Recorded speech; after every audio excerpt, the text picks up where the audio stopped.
Hi friends.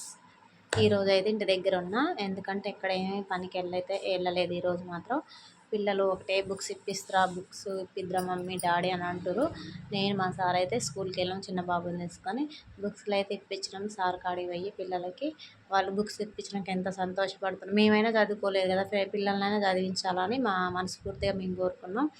ఎంత కష్టమైన నష్టమైనా కానీ నా భర్త నేను పిల్లల్ని అయితే కష్టపడి చదివించుకుంటాం మేము. ఎందుకంటే మేము చదువుకోలేదు కాబట్టి ఇద్దరం. ఆయన కొంతవరకు చదువుకుంటూ, మేమైతే ఏం చదువుకోలేదు.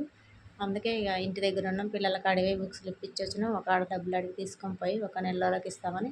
ఇంకో రైతు బాధలు ఇట్లా ఉంటాయి ఫ్రెండ్స్. మీ అందరూ చూడండి రైతు బాధలు ఎంత బాధపడుతుర్రో మీరు అందరు చూడాలి. ఈ చెల్లికి సపోర్ట్ మాత్రం చేయాలి ఫ్రెండ్స్.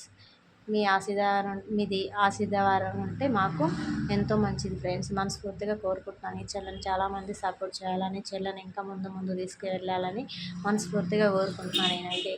Bye friends.